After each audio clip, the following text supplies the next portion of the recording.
Before the lights and the rings, before the sellout crowds that chanted his name, and the arguments that still break friendships, there was a boy in Italy learning how a gym breathes. The arenas were smaller than American palaces, but they were loud in a particular way, like a chorus stacked into the rafters. In Pistoia and Siriglio he saw faces tilt toward the court as if pulled by a string. Their gaze followed not only the ball but the direction the star pointed. The game was more than passes and cuts. It was the shaping of attention. He watched his father, Joe Bryant, play with a joy that looked like a grin, a dancer's cadence housed in a forwards frame. He listened as the chanting rose when his father opened a lane or snapped into a jumper. The boy studied that exchange. You did not just play in front of a crowd, you conducted one. Joe Bryant was a puzzle. In the National Basketball Association, he was both an acrobat and a question mark.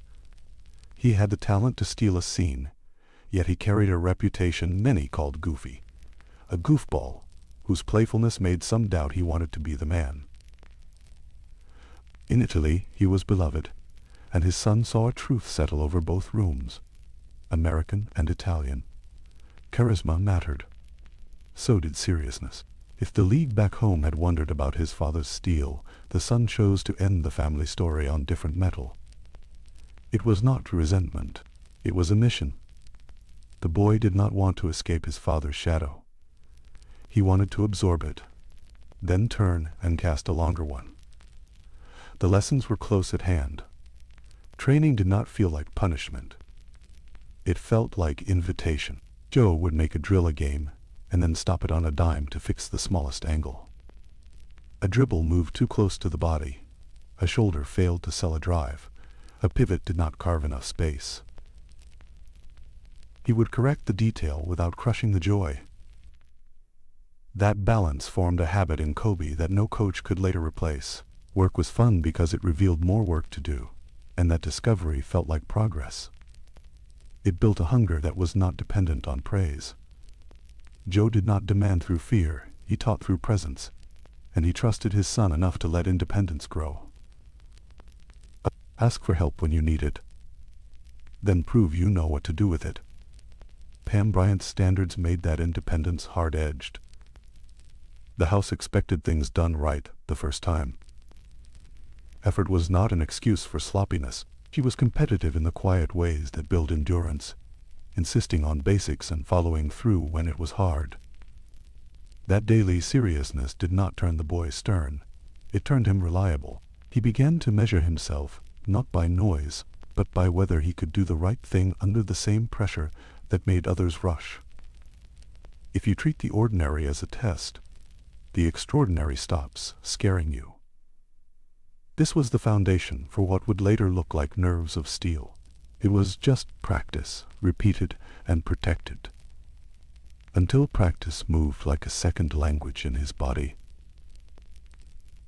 In those Italian years, Kobe learned something else that would become a weapon. The crowd's energy was not fixed. It could be moved, and when you moved it in your favor, the other team felt it like a draft in winter. He noticed how the fans paused before a star's decision, how a false step made them inhale, and how a clean move made them exhale into applause. He learned to read not just defenders, but the breathing of a room. This is not poetry. It is information.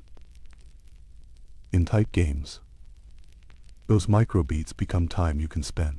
When he returned to Philadelphia, the theater changed. The rooms were bigger, the accents sharper, and the labels came fast. Soft. Suburban. The son of a pro with foreign seasoning, as if sunlight had stole the grit from his hands. He walked into runs where older players did not care about his last name, only his next move, and he looked for the hardest matchups on purpose. If contempt lives in the gym, someone has to either swallow it or turn it into fuel. Kobe turned it into targets. Respect in that room was not given by shouting. It was taken by standing in front of the best player there and asking the question out loud with your feet. He hunted the answer until it changed. His friends remember an intensity that never glanced at the score. When the game tightened, he didn't angle away from the ball. He stepped toward it instead. He was young, still growing into his frame, and he called for the last shot, not for a poster but because pressure woke him up. The game within the game, how a defender's eyes give away his weight, how a help defender cheats a step too far, how the clock changes what a coach will allow, began to feel like a map he could read. The higher the pressure, the clearer the landmarks became. That feeling is what we will call the choice moment. It is not an emotion. It is a decision rooted in preparation, a way to set the game to your speed. Everything after that is enforcement. The footwork tightens into clean lines. Dribbles stop being noise. They become levers that move a defender into a spot where he must choose between two bad outcomes. The eyes grow more exact. You are not staring through a man. You are counting his habits in real time. In that instant, you set the terms. You will not accept a switch you do not like, and you will not let the next 3 possessions float. You will dictate where the help comes from. You will make the same defender feel the same mistake twice, then a third time when fatigue smooths whatever edge he had left. In Philadelphia, that decision took on a confrontational tone. He wanted to see the strong guard, the grown man, the player the others did not challenge. He wanted the price of entry to be courage. There was a stubborn joy in it, the joy of surviving and then repeating the test, which is the only way a habit becomes part of you. The skepticism he met did not soften his edges. It sharpened them into points that could pierce the late minutes of a game. Every insult was a reminder, not a wound. You can already hear how Italy and Philadelphia fused into a single tool. The Italian arenas taught him how to focus attention, how to use timing and rhythm to pull a crowd into your side, and how stars act like conductors, not passengers. Philadelphia taught him how to thrive under disbelief, how to want the toughest defender in the gym, and how to keep asking the hardest question until somebody breaks. Behind both was family. Joe's craft and humor protecting the love of the game while insisting on detail. Pam's standards protecting the worth of the work. The result was not rage. It was resolve. As a teenager, he would say out loud that he would be one of the few to reach the league. It did not sound like a boast to those closest to him. It sounded like a schedule. He knew that talent draws a circle around you. He also knew that seriousness cuts a path through what that circle promises and what a career actually demands.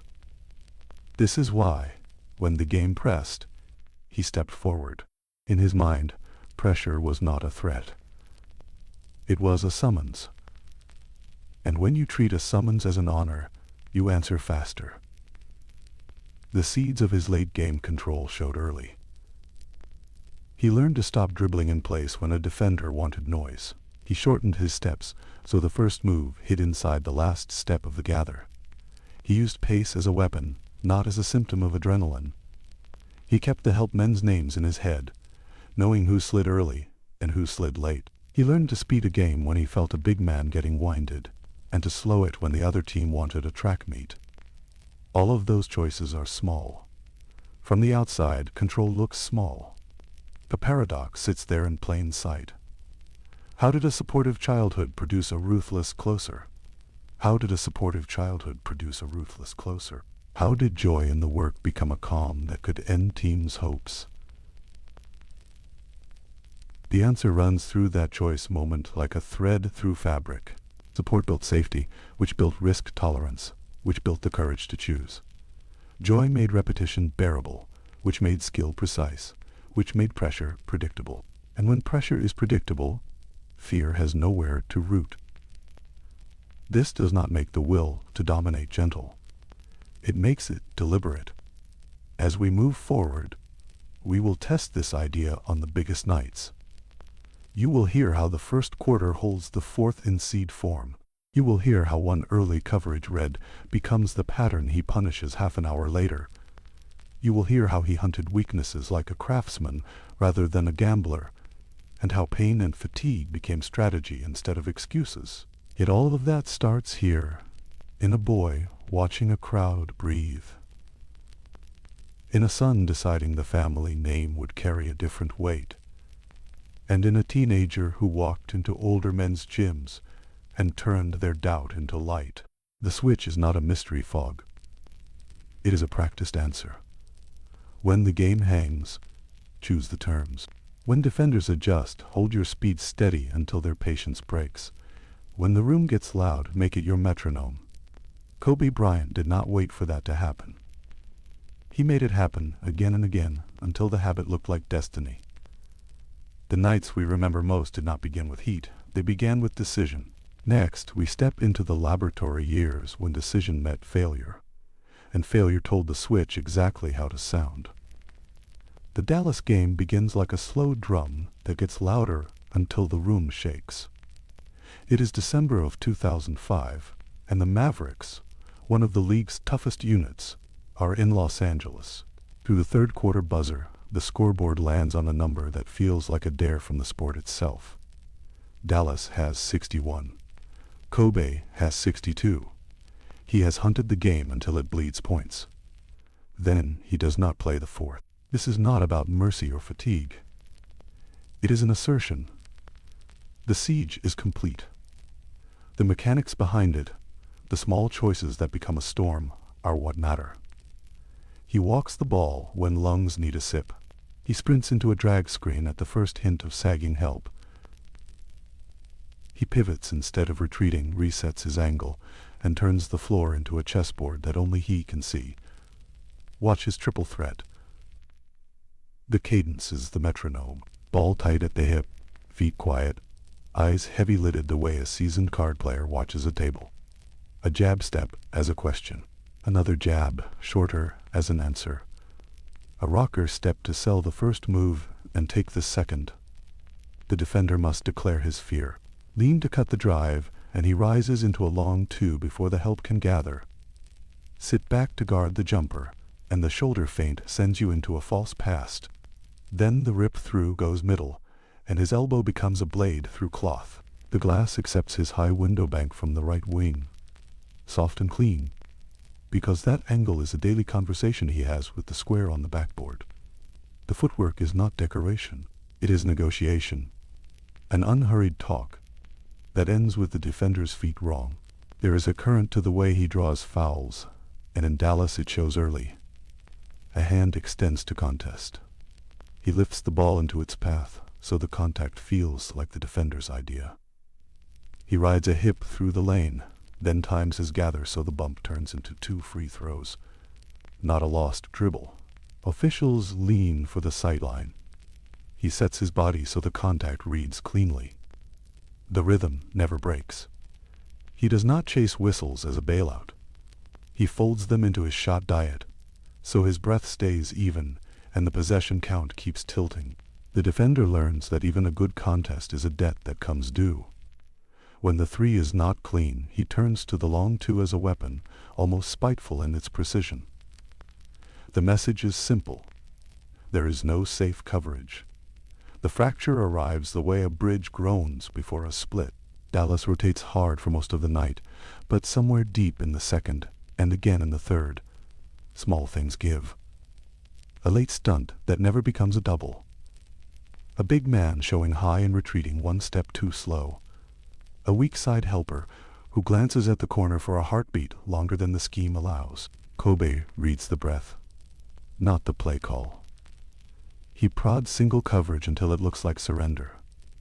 Then he rejects double teams with baseline spins and the kind of pivot resets that feel like rewrites in real time.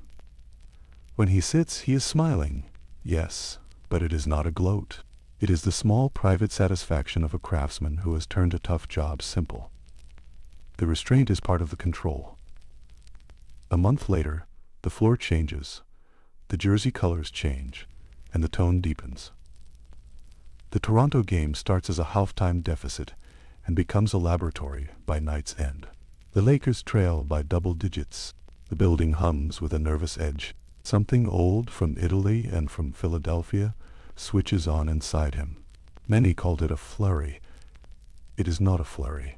It is a sequence of reads, repeated with the patience of a watchmaker. The right block turns into a waiting room where defenders grow impatient and make the first mistake. The left wing becomes a stage for jab series that pin a stance before the shot uncoils. The top of the floor becomes a runway for the high pick and roll.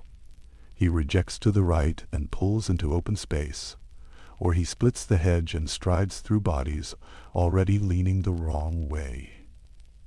He keeps returning to the spots that pay. The long two from the elbow is there when the Raptors try to guard the rim and the arc at once.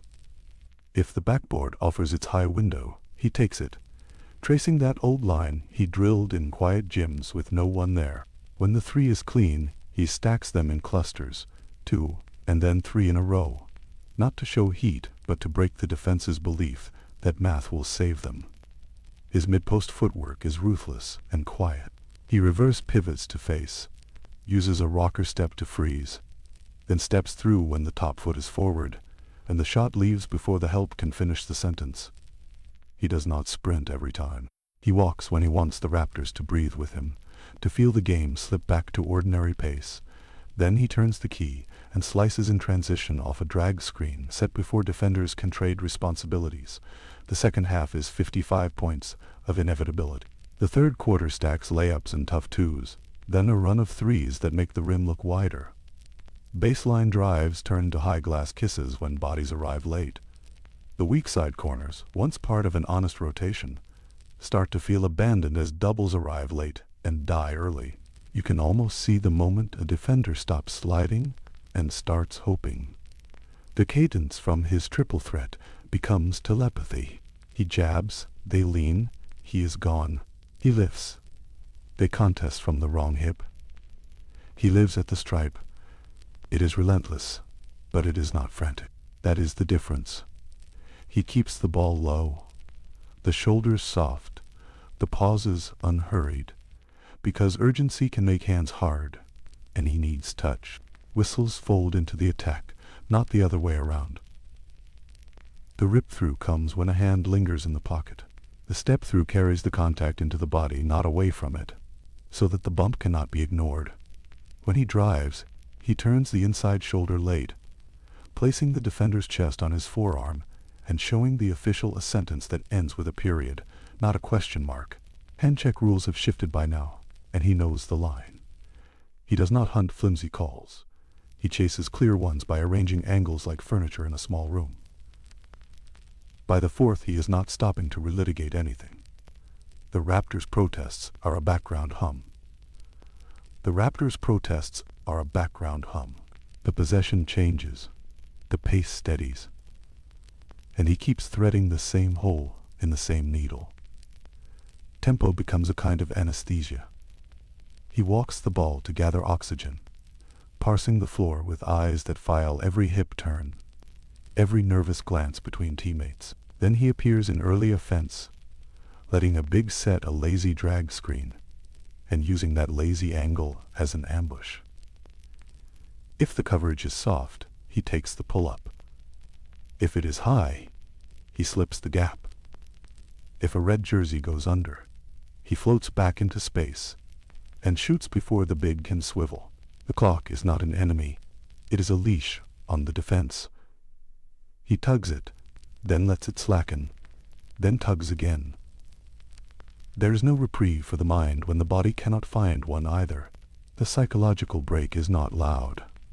It is a tired step, a look toward the bench, a hand gesture for help that arrives too late. Doubles, once decided in teamouts and huddles, start coming from wherever the nearest man panics, and that is death. Rotations stretch thin, shots fall from all over, and an arena that waited grows into belief, then into awe that feels like a tide arriving. Years earlier, in Italy, he learned to watch a crowd's face and pace his work to its breathing. From his father, he learned not only how to cut and pivot, but how to let a building carry you when your legs should be done. That inheritance shows here. It is not sentiment, it is craft. If those 2 nights are pillars, March of 2007 is a fuse that burns from end to end. 4 straight games of 50 or more is not a trick. It is a test of what tempo management, footwork, and pain tolerance can produce on demand. begins with 65 against Portland, a game that feels like practice footage spliced with a prize fight. The jumper is a hammer, and the lane is a bet he keeps winning. He toggles the long two to punish any hedge that is deep, baits a big into stepping high, then threads a drive into the gap that opens. When the three cools for a few possessions, he does not chase it. He presses the elbow. The score rises like a fever that never spikes too fast. 2 nights later, 50 in Minnesota underlines the point. Back-to-backs are supposed to steal your legs. They do not steal his reads. Conditioning is not merely running hills in summer. It is the ability to find pockets of rest inside plays. He does it by walking the ball between bursts, by trusting a pivot instead of a dribble, by letting a screen come to him instead of sprinting to it. The body still aches, fingers throb, shoulders bark, lungs flare. He wears it without performance because the show is in the decisions, not the grimaces. The same single-minded focus that once agitated teammates now locks the group into a kind of shared mission. If the siege is on, everyone understands their place on the ladder. Bot to the corner. Set the angle and slip. Rebound and roll it back to him if the shot is clean. Then 60 against Memphis. Then 50, the very next night against New Orleans. 4 in a row, and the league must nod. Travel, different whistles, different defenders grabbing at different seams of his jersey. The pattern remains. Elbow-long twos in the pockets where help cannot reach without gifting a dunk. Drops to the post when a smaller wing tries to survive. Shoulder feints like a story half told. Then the step back opens a window you did not see a second earlier. If the three is there, it scores in pairs and triplet. But when it is not, he does not let the math smother his will. He trusts the long two, not out of nostalgia, but because it is a blade he wets every day. The bank shot returns. This is the tactical anatomy of a takeover without panic. Triple threat is the home he returns to. The first jab asks a question. The second, shorter and sharper, locks a knee. The rocker step leans you toward a past that never was. Then comes the rise, quiet and balanced, for a long two that catches back rim and drops like something fated, or the sweep across the body that carries your forearms along as he climbs into the gather. Shoulder feints move you in ways head fakes cannot. They move you from the waist, where balance lives. He shows the shoulder. You commit the hips, and balance leaves by the nearest exit. The glass is there to be enlisted. A high window bank from the right side punishes length that arrives late, because late length must swat down, and those down swats turn into squares on the board. Pivots are the escape hatch that never looks like retreat. He drags the back foot to keep a live dribble while he reads. But when that dribble ends, the conversation starts again from a new angle. Front foot to reverse pivot. Now he is facing and your chest is open. Step through if your top foot is wrong. Half spin back to the baseline if you guessed middle. There is no surrender in a reset. There is only time. Help defenders crave quick decisions because quick is readable. Slow forces a second and third stance, and each stance burns a muscle you will need on the next rotation. He understands the physiology of defense. Pivots make legs heavy. The officials are not opponents to be tricked. They are readers to be given clear text. He knows where they stand by habit. Trail ref high left, slot low, baseline tucked. He turns the shoulder into the chest toward the sightline that will see cleanest, and when he lifts for the shot, he ensures the reaching arm is part of the frame. That is how you live at the line without looking like you are gaming it. Rip-throughs are timed to hands, not to the whistle. Step-throughs convert bumps from maybes to musts. His rhythm stays unmarred, and the defense feels like it is losing even when it guesses right. That sensation of futility is the first crack, and then the unraveling begins. In real time it looks like normal basketball until it does not. One defender stops talking. Another helps a step late to avoid another foul. A coach signals for a double that comes from the wrong place, the middle, instead of the baseline. He swings the ball to the corner, then takes it back on a repost. Deeper now, calmer. The double fades on the second touch. And that is the mistake that ends evenings. He shoots on the second catch with hands still half raised in indecision. Or he fakes a pass to restart the panic, then glides into the lane at a pace that makes the rotation feel like a long hallway in a dream. When teams finally concede single coverage, it is not gallantry. It is admission. They cannot hold back the arithmetic of openings any longer. Return for a moment to the Dallas bench, to that fourth quarter that never happened. We remember the smile, but what he chose was not rest. It was punctuation. Ending the sentence there said something the extra 10 minutes could not. It told the opponent their best plan had failed with time to spare. It told his own locker room that the night was not about counting up points, but about establishing terms. Voluntary restraint is one of the coldest flexes in sports. It implies a surplus of violence in reserve. In that choice, you can hear echoes of early lessons. There was the private Italian gym, and a father speaking softly in another language to keep distractions away. There was the work that built a belief that the court is a place where magic and method do not live apart. None of these nights was a coin flip. None of them required a mythical heat that the schedule might or might not bless. They were built carefully from the bottom. From breath, from angles, from understanding that the long two, when the three deserts you, is not retreat but selection. From an ability to draw fouls without flinching into theater. From the patience to pivot, to ask the same question until the defender answers the way you prefer.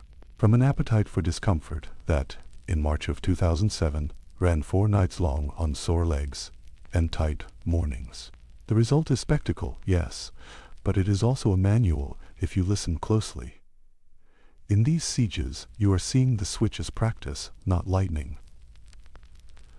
The lessons do not end when the buzzer does. They only change address. Regular season ruthlessness is proof of concept. It shows that the system holds under strain, and that the body can keep the promises the mind makes. It shows that a team will follow a man into the fire when the footprints ahead are clear. The playoffs wait with their scouts, their counters, their 7-game chess where every possession is its own small world. He knows it. The next theater will demand everything the regular season taught him, and more he has not yet shown. The nights we have stepped through are not a peak. They are a map with one command written again and again in quiet ink. Keep choosing. The playoffs change what breathes inside a game. A regular season night lets you improvise. A 7-game series turns every inch of space into a dossier. Every habit into a rule the other side will try to break. Coaches write help maps on film. Defenders recite rotations like lines from a script. And the crowd learns the first option before the second. In that narrow lane of predictability, Kobe Bryant's ruthlessness felt less like heat and more like engineering. He searched those rules for their hinge, then leaned on it until the whole door swung his way. The Western Conference was a gauntlet of coaches who planned for his preferences and veterans who vowed to push him away from comfort. He welcomed the homework and answered with a colder test. San Antonio in 2001 was the first clean demonstration. The Spurs were the surgeons of space, a disciplined dynasty in formation with Tim Duncan and David Robinson, standing by the rim, and Greg Popovich shaping traffic toward that paint. They shaded middle. They iced side pick and rolls. They denied the nail when they could. And they bet that patience and length would deflate a shotmaker's urgency. In Game 1, inside the dome, Kobe took that script and wrote in his own margins.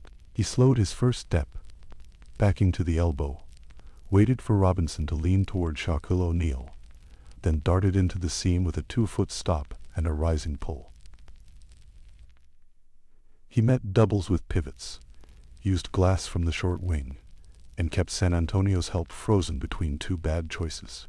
He scored 45 that night, not with wildfire, but with clockwork.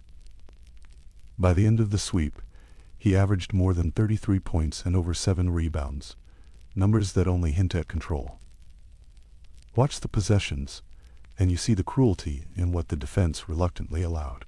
Popovich sent late doubles from guards to avoid feeding O'Neal lobs.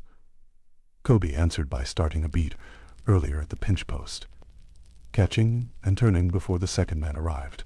When the guard did commit, he held the ball high and watched the geometry change, then slipped a bounce to a cutting Rick Fox, or floated it over the top to Robert Horry in the strong side corner. If the Spurs stayed home on shooters, he rose for the 20-footer from the elbow after one hard dribble left. He did not speed the game. He pressed the air out of it, and the possessions sounded like metronome ticks in a room that grew quiet. Playmaking became a form of mockery only because it was correct. The Spurs' doubles were sound on paper. Duncan was too important to leave as a helper on the first move. The corners could not abandon O'Neal's backside, and the hedge had to arrive on the second dribble. Kobe knew those rules, and the triangle offense placed him in the seam, where all three met. He would hold the ball just long enough to pull the stunt from the wing, then throw to Derek Fisher for a rhythm three. He would jab middle to make Robinson step forward, then hit O'Neal on a pin-down seal for a dunk.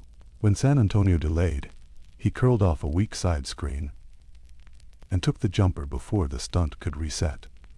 Correct scheme, losing outcome, repeated until the will to rotate thinned out.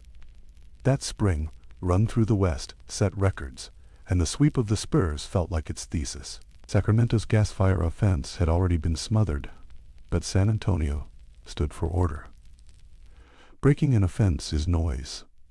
Breaking a defensive system is the sentence turning on its writer. Under pressure, Kobe's shot diet did not chase highlights. It was mid-post isolations where a pivot foot steered the coverage, elbow actions where a back screen nudged a big out of position, and pin-down catches timed just before the help clock turned. He was not beating defenders so much as arriving while their rules were still taking shape. 8 years later, everything was different. By 2009, Denver moved with a proud kind of chaos. The team had new breath with Chauncey Billups. Carmelo Anthony could trade big baskets, and their rangy forwards flew to shooters. The home crowd felt like a weather event. Double teams came harder, digs from the nail were sharp, and their transition defense tried to turn the game into a sprint. As the Western Conference Finals tightened in Denver, Kobe met that chaos with its opposite. He measured the first quarter with almost clinical touches, then took control of the pace possession by possession. In the road closeout, his usual cruelty tilted toward a kind of civility in his choices. He kept the dribble alive at the elbow, turning violent doubles into easy layups for teammates. Gasol slid behind a fronting defender and took the pass in stride. Lamar Odom found gaps along the baseline as Kobe held the weak side tag with a single patient glance. Trevor Ariza waited in the corner, and the ball reached him just as the crowd drew breath. The scoring still came in long, patient stretches. Pull-ups rose over Billups on a switch or drifted past Anthony's contest. Yet the heartbeat of the night was double-digit assists that felt prearranged. He grabbed more defensive rebounds than most remember, then kept the ball, pushing with controlled steps to make Denver show their coverage early, to declare themselves. There is a moment in those games when the other team's body language says nothing easy remains. Kobe signaled it not with a stare, but with a calm that unsettled. After a whistle, he might raise 2 fingers to call a set, then murmur 4 or 5 words to reset a teammate's angle. He did not crowd the space with instruction. He pared it down. He went back to the same action that had worked 2 minutes earlier, then ran it again at the same pace. In Denver, the defense started to hang for half a count, worried about the pass that had hurt them, and in that hang he rose for the mid-range jumper, landing with his heels set and his eyes already turning back on defense. The cruelty lived in the repetition. Denver guessed right and still lost the play. Shot selection under playoff pressure is its own clear text.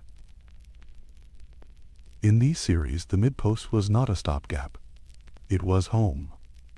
From there he could see the stunt from the top, feel the double from the baseline, and hear the footsteps of the shot clock without watching it.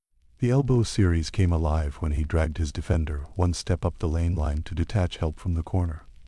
Pin-down catches arrived as the weak side tagged a roller, and he took the jumper before the stunt recovered to his body. These were not tough shots just because a hand was up. They were chosen to beat help rules, not to beat the man in front of him. Watch the timing, and it becomes obvious. The catch is early, the move is late. The release is on the third value of a rhythm that belongs to him.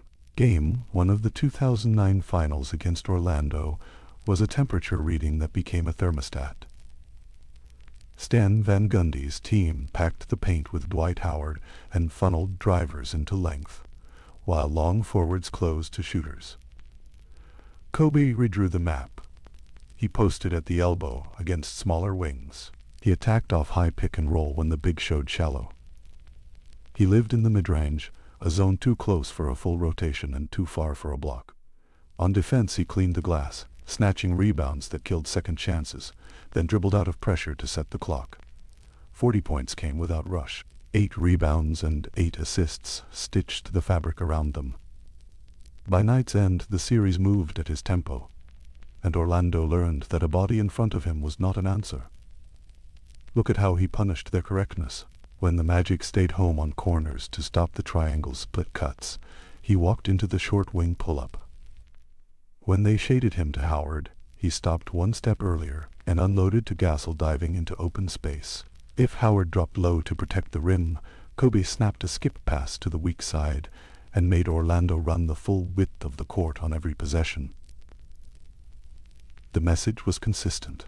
Your rules can be perfect, but they will force you to choose the problem you prefer, and I will choose the opposite on time and on balance.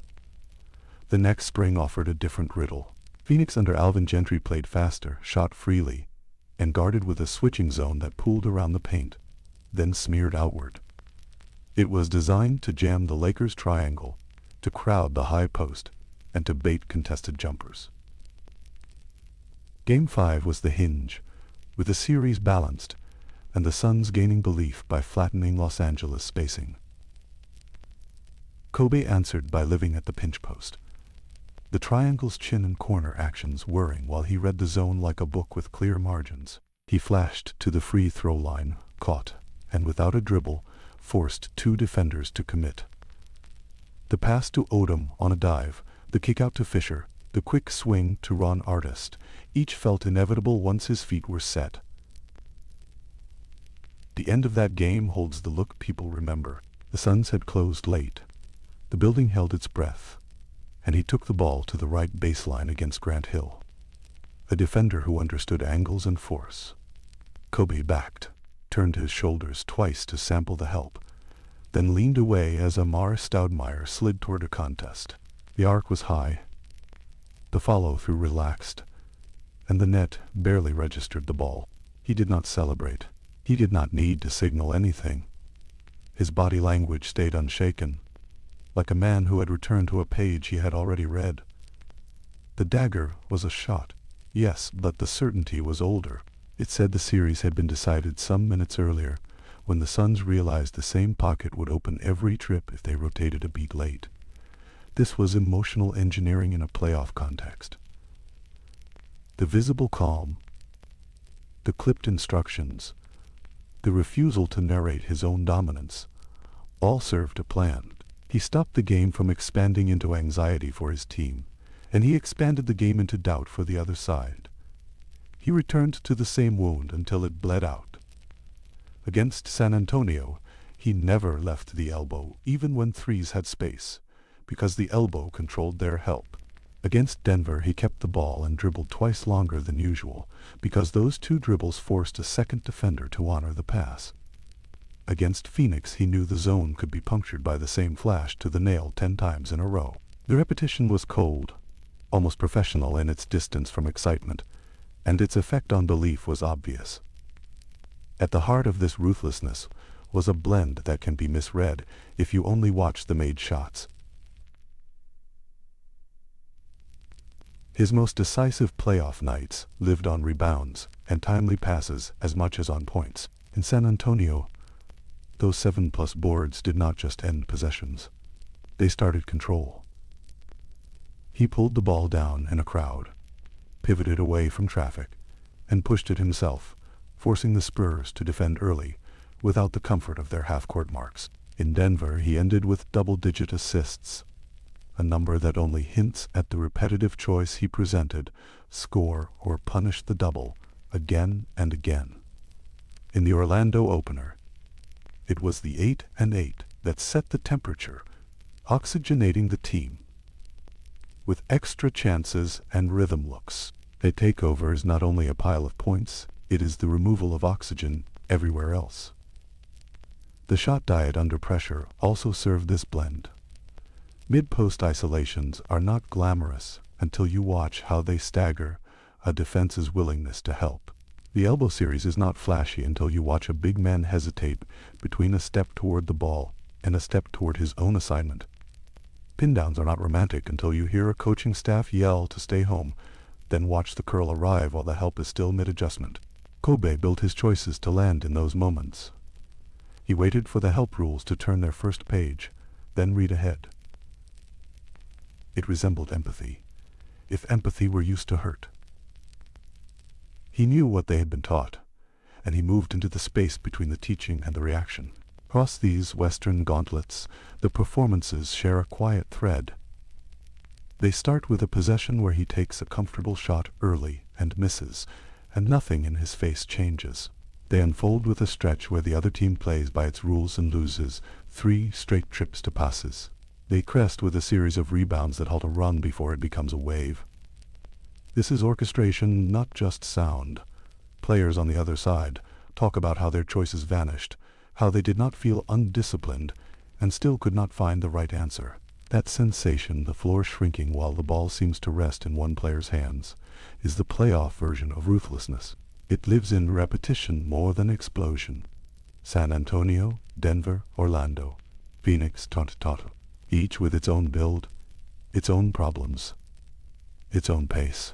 Against each one, Kobe found the hinge in the design, then wrote the same line over it until the book bent. The numbers sit like trophies behind glass, but the method lives on film. In the extra step, a second defender takes toward him at the elbow. In the stunt from a wing who cannot get back to a shooter in time. In the way a zone opens its middle when a player telegraphs calm. He made opponents feel as if they were choosing, only to discover they were being guided. That is a deeper kind of domination than a barrage can offer. It lasts longer. It shapes how the next game begins. Somewhere inside these nights is a clue for what comes next. The most ruthless performances were not only about a shot maker catching fire. They were about a guard who understood that a defensive rebound could become a blueprint, and that the right pass was the sharpest form of pressure. They were about pairing scoring with the acts that starve an opponent of hope, and about maintaining a tone that lets teammates relax while opponents tense. When a rematch with a green-clad defense arrived not long after, the test would demand something more austere than even these Western displays. It would ask him to win ugly in places that do not show up on highlight reels, to bend a game while the rim refused to open. The answer starts in the same place, with the ball, the elbow, and a plan that refuses to blink. Pain arrived early in his life, and stayed. It shaped how he handled pressure, taught him to edit his game, and gave him another switch to flip when the room felt tight. In Italy, he learned to trust himself, building a private world where repetition quieted doubt and imagination replaced applause. That solitude later matched the strict cadence of the triangle offense, where improvisation was earned through reads, not impulse. He broke a bone in his wrist before his first season in that system and watched the team start strong without him, then slipped back into the winning as if nothing had cracked. Message sank in. Pain would not disqualify him. It would be an instrument he could tune.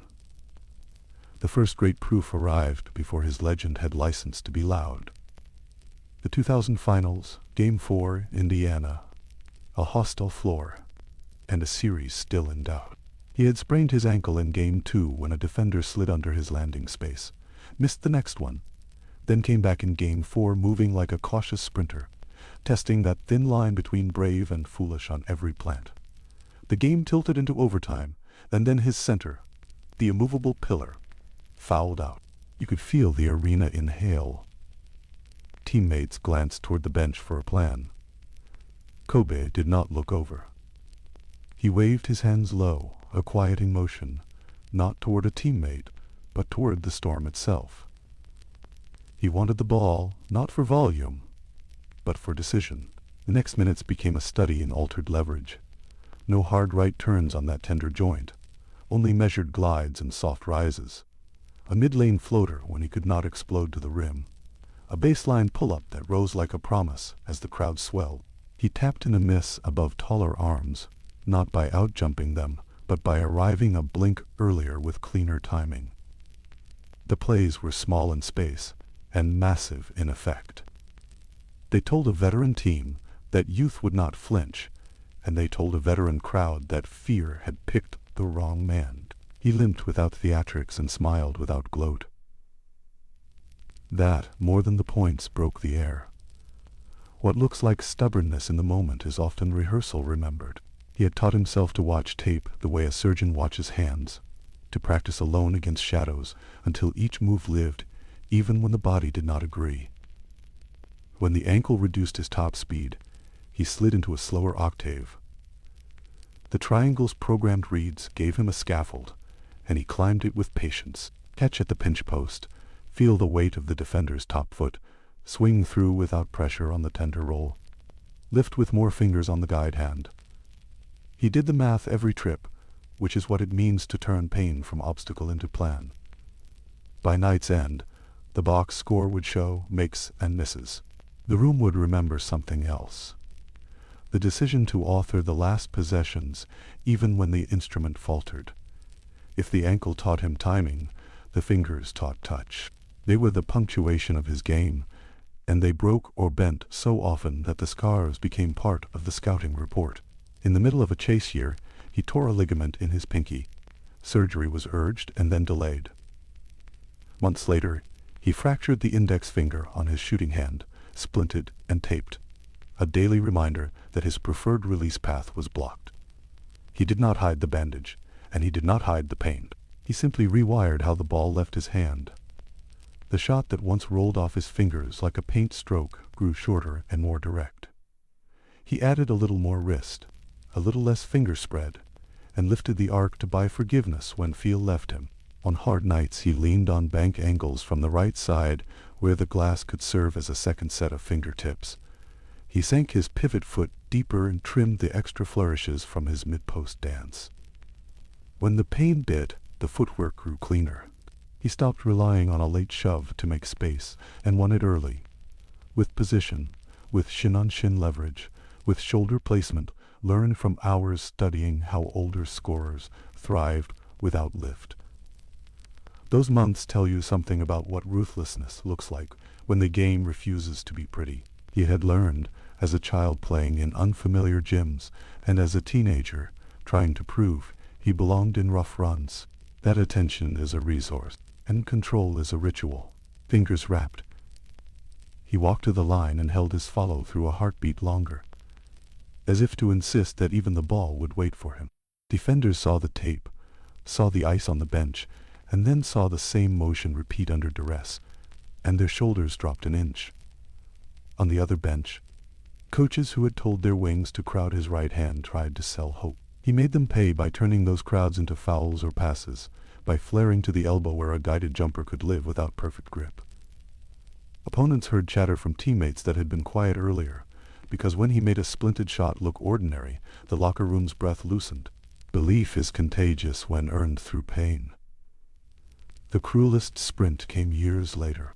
The roster had aged unevenly, and a franchise long used to clean paths found itself needing a calendar miracle.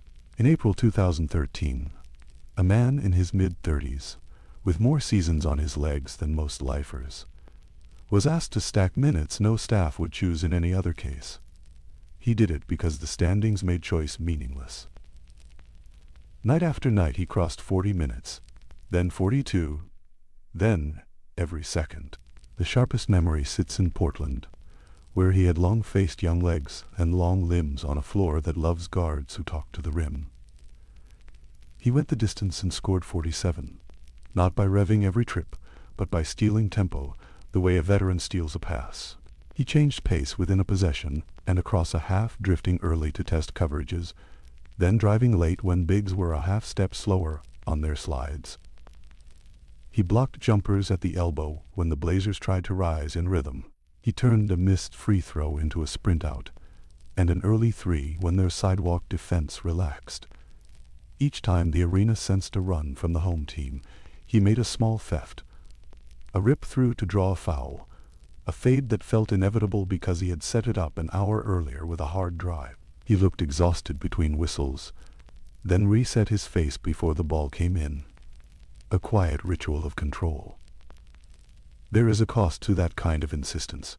He was paying it in real time. Pain is not an abstract in this part of the story. It is a line that snaps. 2 nights after Portland, late against Golden State, he made a hard plant on a drive, and the tendon that had been yanked and teased for years finally gave its verdict. He fell and grabbed his left Achilles. Not like someone asking for help, but like a man taking attendance of the damage. He stayed on the floor while the crew assessed him, eyes fixed ahead, jaw still. Then he stood and walked to the free throw line because there were 2 free throws to take. He made them with the same quiet mechanics he had used thousands of times. No hop onto the toes that would not answer.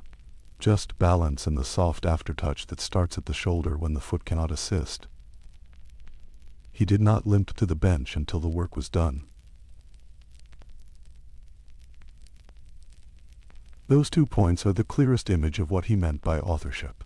Choices shrink in those seconds, and he carved one more small decision into the book. Then he walked himself off the floor, not carried and not collapsing, because the manner of exit is also a kind of message. To teammates needing a way to keep believing, to opponents realizing they would have to deal with the same face again when he returned, to himself most of all.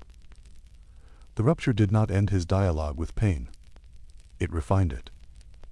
Rehab is a classroom without applause. He returned older and slower, and his body argued with every schedule. He treated that argument like a series to win. He pared down his motion even more.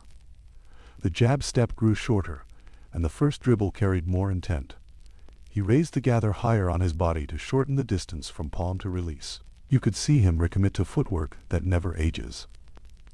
He read hips instead of chasing shoulders, and he manipulated help defenders with pump fakes that took half a second longer and felt like a truth serum. It was the same system he had built in Italy and polished in tape rooms, only now it lived almost apart from speed. If you want to learn to turn pain into a weapon, watch this period on loop. And yet the most mythic act of this chapter is also the plainest. One night in April 2016, with no standings to chase and nothing left to prove, he built a siege out of memory and math. 60 points do not arrive by magic, not on an old body and not against professionals who have read your book cover to cover. They arrive by possession, with a man cataloging where defenders will overhelp, which screens will hold, which step backs still live in the hips. He started cold, as if the ceremony of the evening was too loud for the craft to breathe. Then he found the thread, patch on the right wing that led to a driving lane when the big shaded too far. A free throw line pull-up born from the same route that had been a drive 3 minutes earlier. A curl into the lane where the release took its time, using the glass like an old friend. Teammates who had watched him carry the room through long winters set their angles like concert mates who knew the solo was coming. The crowd did the thing a crowd rarely does. It sensed its timing to his breath. He would rock on his front foot, and you could feel 20,000 people lean with him. He attacked, missed, and attacked again because misses no longer threatened meaning. Misses were simply the toll you pay to keep driving your idea into the wall until it moves. The fourth quarter turned into the old cadence, the two dribble setup, the flare screen into space, the pull from the wing, the jog back without expression. He hit the go-ahead, he hit the free throws to make 60, and he let the noise wash over him without pretending it did not matter. It mattered not for the number, but for the control it represented. All those years of managing pain had taught him a final trick. He could use the crowd's energy as a proxy for legs. He could time his breath to their sound. Opponents felt it too. There is a different kind of demoralization when the man across from you is hurting and still choosing the hardest options. On some nights, defenders slapped down at a bandaged hand and watched him catch the ball clean anyway. They bumped his hip and saw him land exactly where the shot called for. They sold out to his right and watched him pocket pass to the roller. 2 trips later, when their help softened a shade, he hit the same shot. Pain narrowed his options and, in that way, made him predictable. Yet it also made him more inevitable, because what remained were the strongest bones of his game. The shot fake that dragged 2 feet out of the paint. The step through after a decoy spin. The mid-post turnaround with a high release he could make in the dark. Teammates learned how to play inside that gravity.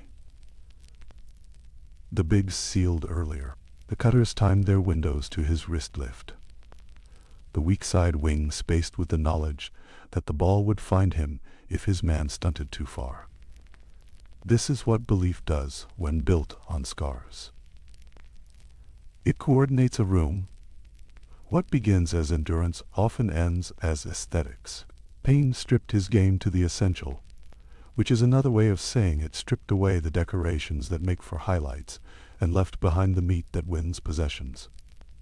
His footwork grew even more economical because pain punished waste. His handle became more about angles than speed because pain cut the luxury of resets. His shot selection turned toward the most rehearsed geography, and when defenders forced him elsewhere, he did not argue. He stepped through to the spot he trusted or transitioned the possession to a teammate in position to hurt the rotation he had already bent. This looked like ruthlessness because it was. It was the refusal to hand authorship back to the other side, even when authoring required erasing entire lines from the page. The psychology travels.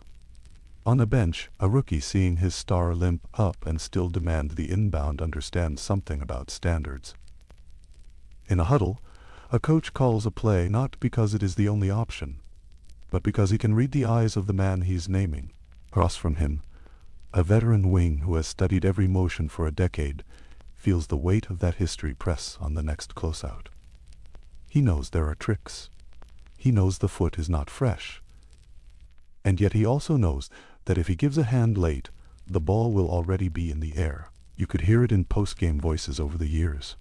They would mention the tape, the angles, the footwork, and then they would say something like, "He was not going to let us off the hook."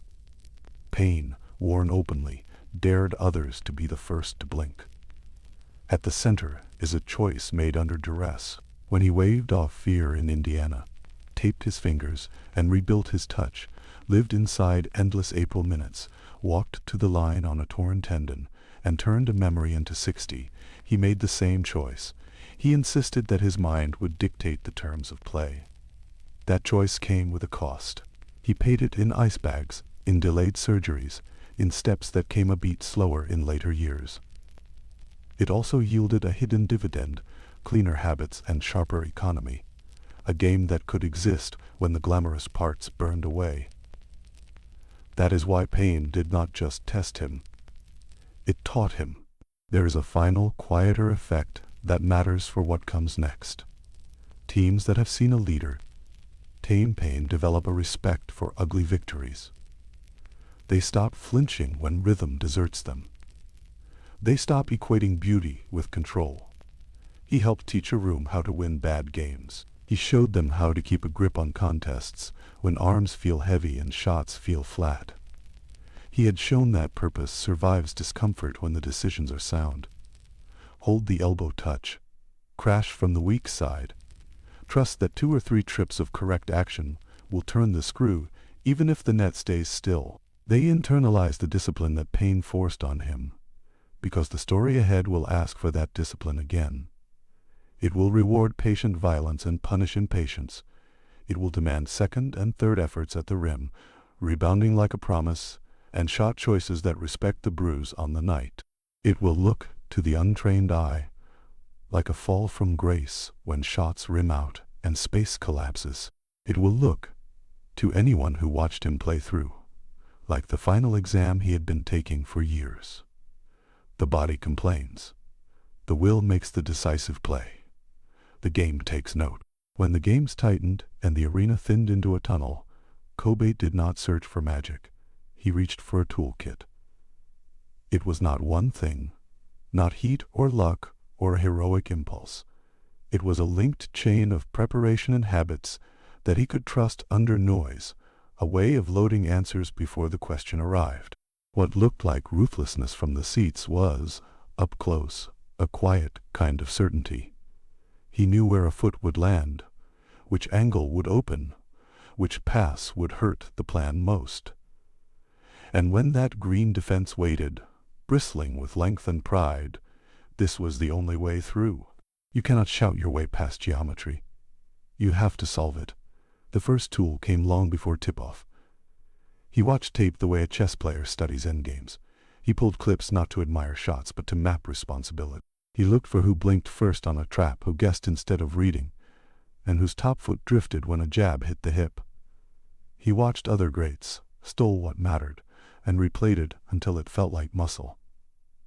After the screen went dark, he rehearsed in silence, playing shadow basketball in an empty room. He imagined real defenders and real angles until the scenarios felt familiar. By the time the ball went up, he had already played the night hundreds of times. If a double came from the baseline, he knew where the weak side corner would be late. If the help tagged from the nail, he knew the bounce to split it. Film gave him a language, and visualization made that language speakable under stress. Italy shaped that ritual in an odd way. As a boy there, he was often better than his peers, and the winning sometimes felt like a solo climb. That early luxury hardened a habit of self-reliance that coaches later recognized, warning that when he stopped trusting the flow, he was going back to Italy. The lesson lingered. He still believed in himself first, but he learned to bend that instinct into a prepared structure, not a solo run. His father, Joe, had taught confidence and offered a steady hand, not forcing but guiding, and that bond gave Kobe room to build an internal practice. Moving between cultures left him isolated at times, and isolation made a student out of him. He learned to spend hours alone with tape and imagination, because the gym did not always hold the answers he wanted. When he returned to Pennsylvania, and people questioned his edge, that quiet work turned doubt into a plan. Preparation fed the second tool, the footwork stack. He did not rely on one move. He carried a tree of pivots and jabs that branched with every red. Show the jab at the front foot and watch the weight. If it tilts, cross and go. If it stays, jab again, slightly deeper, then raise the eyes and lean just enough to freeze the help before lifting. Catch at the elbow. Inside foot anchored, reverse pivot to face. Hang the dribble.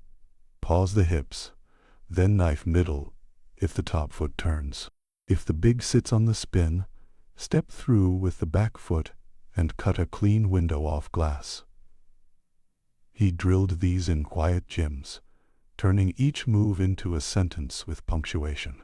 Nothing wild, just options arranged, so one would always be open. The magic of that footwork was not brilliance alone, it was insurance. When legs lost a step or space shrank, the angle stayed. A reverse pivot can still throw a long defender out of phase, because the advantage is in timing, not speed. A hang dribble can rock a strong chest into a weak lean if it hits the rhythm of a heartbeat. His base stayed wide, his shoulders square, his eyes level, making every fake look like it could be a shot. He read the top foot the way a driver reads a mirror. Give him the wrong inch, and the next step cut you in half. Then came rhythm management. He treated breath like a metronome, counted it between possessions, and hid in the small rituals that steadied noise. A made free throw was never only a point. It was a reset, a clean bar line in a song that had tilted sharp. He would close his eyes at the stripe, find the same air, and slow the arena to a tempo he liked. A timeout was not only for plays, it was a weather call. If a teammate's eyes were racing, he spoke few words and gave him a simple job, a single arrow on the floor. If the room brimmed with tension, he sometimes said nothing at all, letting the silence turn into focus. The fewer sounds, the more oxygen for the next choice. He also knew how to use the whistle as a break. When a game tilted away, he did not always chase the run with a three. He drove into the body, shoulder tight to chest, forced contact, and forced a huddle at 15 feet. 2 free throws gave everyone a beat to breathe, to find matchups, to drag the opponent into stillness. That habit bled into the third and fourth quarters, where he could orchestrate tempo with quiet violence. He moved like a conductor in a storm, finding the downbeat even when the melody frayed. Counter-mapping turned all of this into a system. Every primary move carried 2 counters, and each of those carried a counter to the counter. Turn over the left shoulder on the block, fade baseline, then the next time, show the same shoulder, watch the help bite, and sweep through middle for a push shot. If the middle stayed honest, up fake into the defender's hands, step under, and kiss it high. And kiss it high. If the help flooded earlier, pivot away and sling the pass to the weak side slot where the big had just taken one wrong step. He ran these trees in practice until he could feel the branches before he saw them. In late games, variance is the enemy. Counters build corridors through chaos. They make chance small. Certain counters came with the scouting report attached to a defender's feet. If a wing was high-hipped and jumped first, he baited him with a 2-count jab. If a guard reached with the left hand, he entered with a right-to-left hang and crossed under the reach. After finger fractures changed the feel of the ball, he altered the release and leaned on glass more, using the backboard as a margin of error. He did not fight the pain head-on. He folded it into the geometry. The shot went a touch flatter, the angle more deliberate, the bank window narrower but repeatable. He sheltered precision under discomfort. Language and edge sat nearby. Kobe talked, but he chose his spots.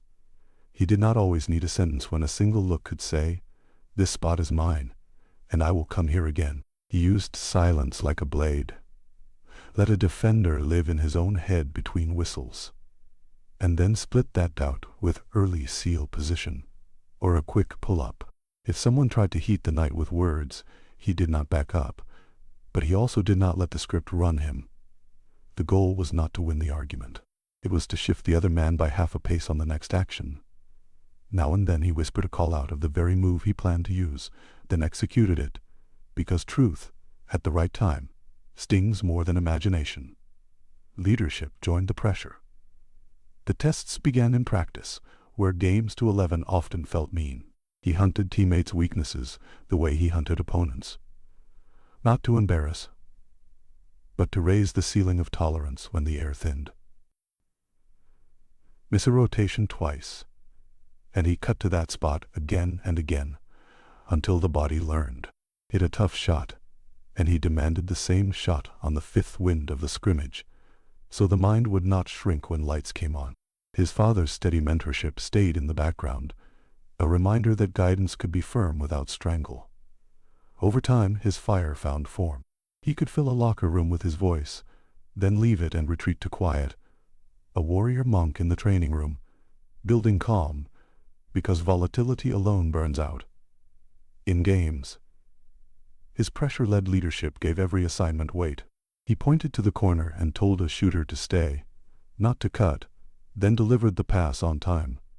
So the player felt trusted, and the responsibility carried into the next shot. He asked the screener for a precise angle, held his dribble until it appeared, and showed that timing mattered more than the clock. Between those edges lived a human balance. He could be merciless between the lines, and then, after the bus ride, you might see him speaking softly with a Make-A-Wish child, doing it after home games and many on the road. That quiet kindness did not blunt the edge. Instead, it grounded it. He understood why the work mattered. Shot diet intelligence completed the map. When defenses took away the three, he did not force it. He shifted to the mid-range, used sharp footwork, drew help from his comfort spots, and baited bigs into fouls at the nail. Against small guards, he sealed early, trusted his hips, and turned a post catch 12 feet from the rim into a layup. If a sagging big clogged the paint in transition, Kobe took the sprint three in rhythm. Not as a heat check, but as a tool that made the big honor space on the next trip. He hunted shots the defense underrated, not only the ones the chart preferred. He layered playmaking into that diet, choosing passes that punished the scheme rather than just moving the ball. On a middle pick and roll, he read the weak side tag, waited for the big to lean a half step too far, then skipped it to the corner, low and hard, so the shooter caught it at the waist, ready to rise. If the corner closed, he made one more to the slot in rhythm.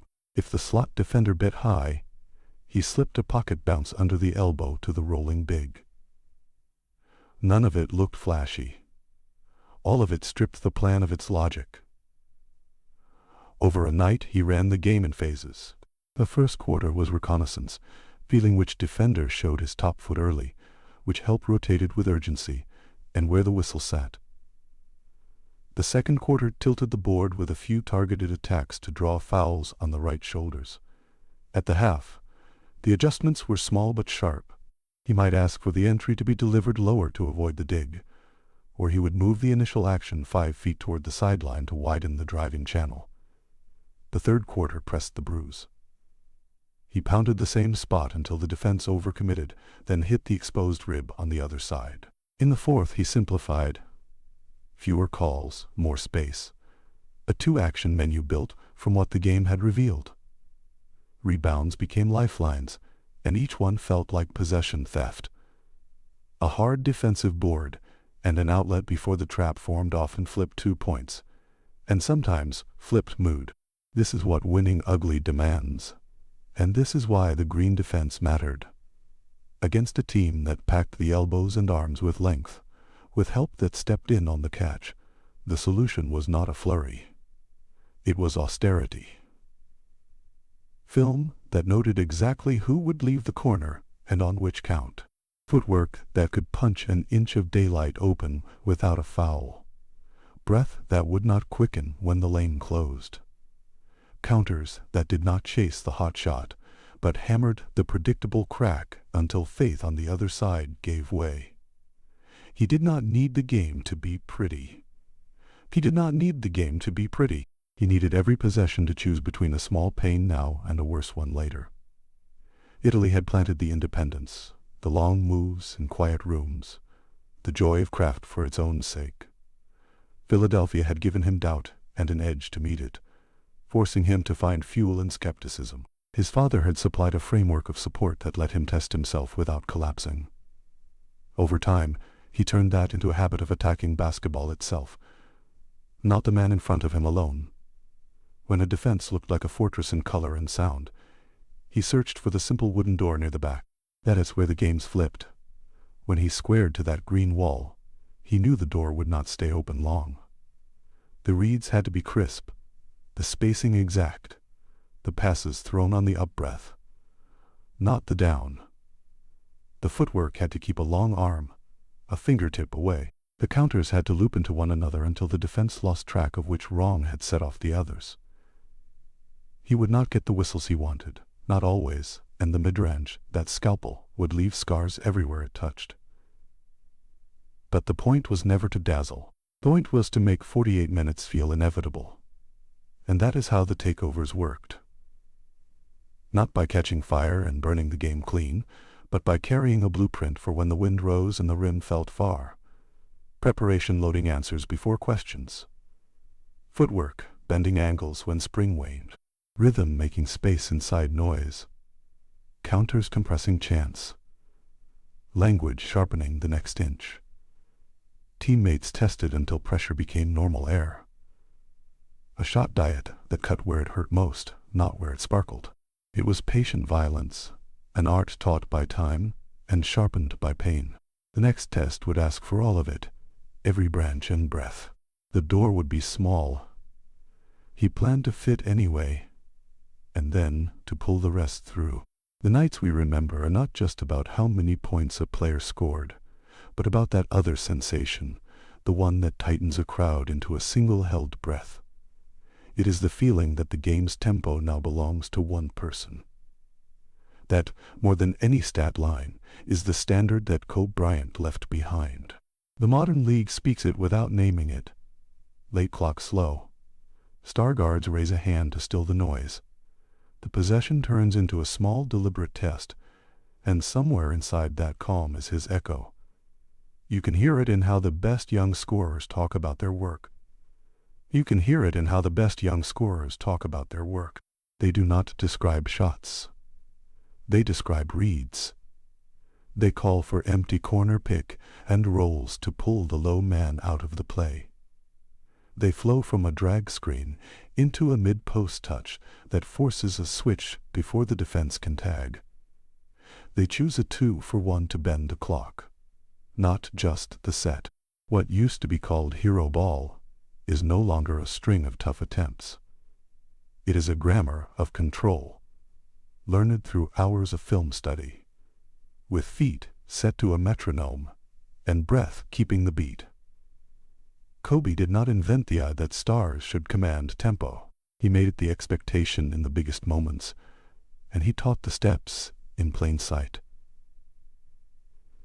His own path into that language carried lessons that live on for players who never shared his locker room. Early in his career he admitted a gap, said he was not a three-point shooter, then went away and turned that weakness into a weapon. He worked until the details held, and in the season that followed he averaged more than 35 points a game. That was not an accident. It was a template. When he pushed past scandal and isolation, he did it by focusing on craft, by trusting that performance built back trust grain by grain. Young players noticed. They learned that ambition needs structure, and that belief must be proven on the floor under pressure, with teammates who have to live inside the same storm. So the echo is both technical and human. It is a shot diet designed to deny chance its say, and it is a kind of leadership that mixes prods with responsibility. Kobe needled and nurtured, sometimes in public, more often in rooms without cameras. He spoke a simple creed that traveled further than any speech could: be legendary. He wrote it on Devin Booker's shoes, and the younger guard made it a promise. In practice gyms from Phoenix to Boston, that phrase turned into early alarms, extra footwork ladders, and the patience to film one possession 10 times until the choice was clean. The line is short, but the work beneath it is long. He also issued challenges like assignments. When he told Giannis Antetokounmpo that the next step was the most valuable player award, it read like a dare and a vote of confidence at once. Giannis chased it and won, then kept climbing. The point was not that Kobe's blessing made anything happen. The point was that he named goals with the precision of a coach who believed the mind needed clear targets. Then he stepped away so the player could own the climb. It was mentorship that did not coddle, a mirror that asked, "What will you do next?" If you watch a playoff series now, you will see that mirror everywhere. A star brings the ball up after a turnover. The arena swells. In that noise he does something small that tells you who he is. He looks at the weak side defender's feet instead of the ball. He asks for a screen 2 steps higher to stretch the help.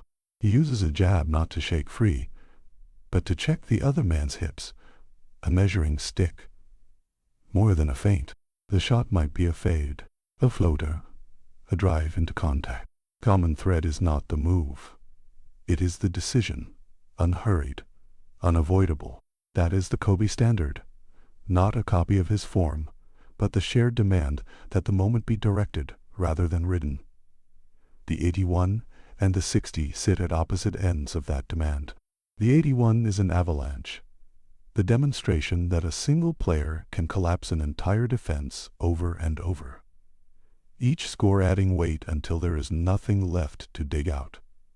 The 60 is a coda, the same idea compressed into a farewell night with less lift, more craft, and an audience ready to believe. Together they explain why his ruthless games endure. They are not random fireworks. They are the method, revealed twice, once as raw dominance and once as distilled control. Young scorers study both because together they say, this is what it looks like when a mind makes the sport feel inevitable. And a mind makes the sport feel inevitable. Inevitable is a hard word. It can read like arrogance, but in practice it is quieter. It is a narrowing of choices that ends with a defense offered the bad and the worse. Kobe's blueprint taught that inevitability is built across the game, possession by possession with small habits that survive heat, breath that keeps the shoulders down, feet that open and close sightlines like a lens, a pass thrown to punish the third rotation, not the first. He treated pressure, even pain, as data. Then he moved within that data until nothing felt like a surprise. Players who spent a day with him came away talking about foot angles and time, not slogans. The slogan came later, written on a sneaker, shorthand for the work. His rivalries also shaped how stars lead. He could be sharp, even cutting. He was also relentless about standards, and that clarity, though it caused friction, pushed teams into honest talks about roles. The lesson is not that conflict is good. It is that ambition needs open communication to keep talent from pulling apart.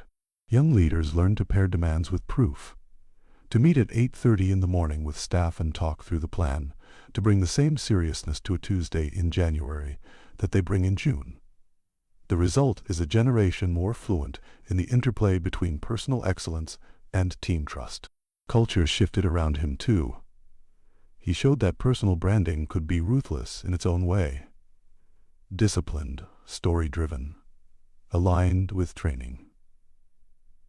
He turned a nickname into a framework, then into a school where youth teams learned footwork before flash. That showed the next wave that endorsements could be more than photos and checks. They could be a method packaged and shared. In a league where sneakers once sold only a style, his approach reminded athletes that the story of how you work can shape the market as much as the market shapes you. The sneaker wars became a curriculum, and his chapter taught that patience and detail sell because they win. But every standard has an echo, and every echo has a life of its own. The long, disciplined green defense that once stood in his way now fields its own disciples, young wings who studied Kobe's pivots in the mirror and then built counters to them. The influence runs both ways. You can see it in how a forward in Boston uses tempo to strip a game of chaos. You can see it in how a guard in Miami turns late quarters into slow chess. You can feel it whenever a series tilts not on a single shot, but on a 5-minute stretch where one player decides the rules. This is where the metric of legacy changes. Rings matter. Points matter. Awards and the banners they hang under will always shine. Yet the more compelling measure his career leaves behind is the count of nights when a player makes a game feel like a matter of course. The tally of inevitables. How many times did the building sense, here it comes, and end up right? How often did an opponent play well and still walk off, knowing there was nothing to be done against that particular kind of patience? Kobe raised the value of that measure, then dared others to chase it. And the chase spanned sports and crafts. Watch a striker slow in the box and pick the only corner that was truly open. Watch a closer work the count, then throw the pitch he set up 4 batters ago. Watch a surgeon settle the room with voice and breath before an incision. Watch a coder delete more than she writes so the architecture becomes elegant. Watch a chess player give back a pawn to buy time and position. In each field there is a choice moment that governs the rest. The Kobe lens teaches you to look for it. When did the tempo come under one person's will? Where did the complicated become simple because someone chose and kept choosing? To use that lens yourself, you do not need a court. You need an instant where you stop riding the moment and begin to direct it. That might arrive in a meeting where the fix is not a louder pitch, but a question that reduces options. It might arrive at a desk late at night when you throw out the first draft and rebuild from the spine. It might arrive on a practice field where you repeat a movement until the noise around it dies.